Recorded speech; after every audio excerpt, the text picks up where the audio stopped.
Paul. Hey, Deborah. You were on the Insight programme on SBS TV the other day. Yes, I was. Oh, tell me, how was that? Very nerve-wracking to start with. It was a little bit daunting being the first speaker, but I think after the initial nerves I sort of got into a groove and we were feeding a little bit off what people say, and I got into a bit of a pattern, and so it got better. What was the programme about?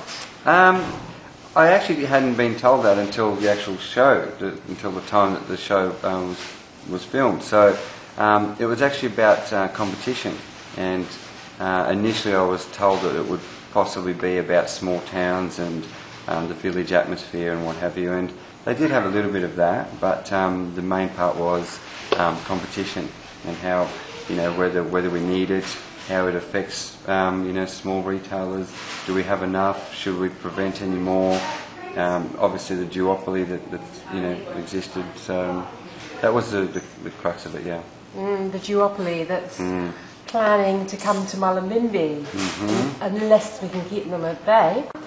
So the people at the demo who are afraid about losing their jobs, we want Woolies because it's jobs. Yeah. Just on that point too, and it was something that I brought up on Insight, was they do have a right to say, to be concerned about their jobs, but so do we, so do I, so does my wife, so do the people that work here, so does Ron that brings in the silver beet to me every second day, so does the local baker, so does the local drivers around here, and it's a snowball effect. So that's right. I'm not being selfish in saying that the person that works for Mallin's or works for Woolies or potentially is concerned about their job, because they have a right to do that. But the shops that are potentially going to be closed up have such a snowball effect that the effect of that will be so much greater than just 40 people losing their job.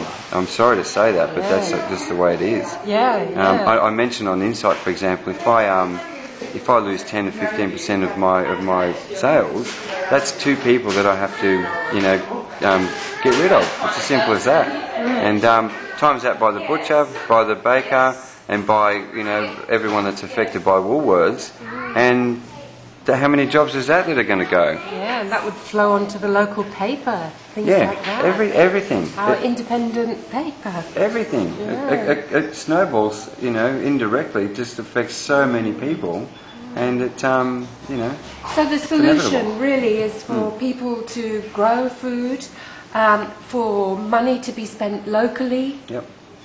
Absolutely. And we all benefit many times by $1 that's spent locally. Yeah. Localising's always been a big thing for my big issue is just to try and keep everything localised. I found it interesting that when I was on the show doing the web chat after the show, that I was for about 20 minutes typing in and speaking of localisation and localising and supporting local to these people out there, and I was talking as a community, a close-knit community, whereas people that shop at Woolworths and Coles, they think of local as being Australian supplied. So my local and their local was totally different, and it wasn't until 20 minutes into this web chat that we realised that we were sort of on slightly different pages. I had to readjust my answering and everything for that, and I had to explain that when we mean simplifying and localisation, we mean the immediate vicinity.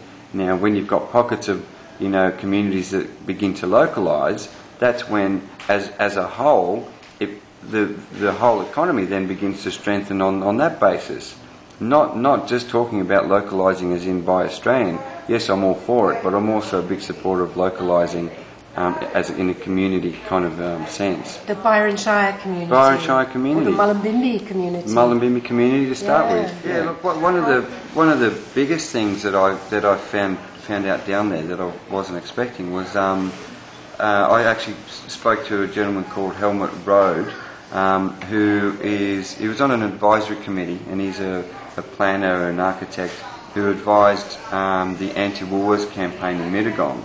And he's done a lot of research, and he's looked at a lot of papers, and he's shown them to me, and it's quite frightening that the pattern that you see, and his comments also support this, that Woolworths go into towns and they don't try and be part of the community. They will specifically pick spots outside of town, and even more strategic than that, they will look at areas that can't be connected to the existing CBD or existing community. So, in other words, if they set up somewhere outside of town, they will look for a spot that the council or the community after that cannot connect the two areas. So this divides, this provides a clear divide between them and the old CBD. Inverell, Kempsey, and obviously there's a lot more others that we can look at. But it was fascinating to see just how many towns have been taken on in this way by Woolworths, and it's a clear way of them cutting the town in half, putting people out of business, and not only that, but going a step further and making sure that it can't be rectified, making sure that where they start, that paths can't be built over the top of like walkways, and paths can't actually link the two areas together. That's part of their strategy. Yeah. And that's really scary. That frightens me a lot. When a corporation can have that way of thinking, that shows to me that the only intention that they have is to destroy Mullumbimby. It's as simple as that. If they do come in, I mean, my thoughts are still that it's not going to happen, and I've got to think that way. That's my first and foremost, way of thought. If they did come in, look at the campaign in Mullumbimby, for example. That was very successful, and they're still struggling to make $1 there, the Woolworths. So, as I'm going about this campaign and trying to fight them from even starting, there's also a secondary campaign that sort of follows on, and that is, to support the local shops and to support local businesses, and making sure that the community will survive and the CBD doesn't close. So. The solution for the future. That's it. That's it. That's as simple as that. So even if they do come, there's hope. Yeah. Yeah.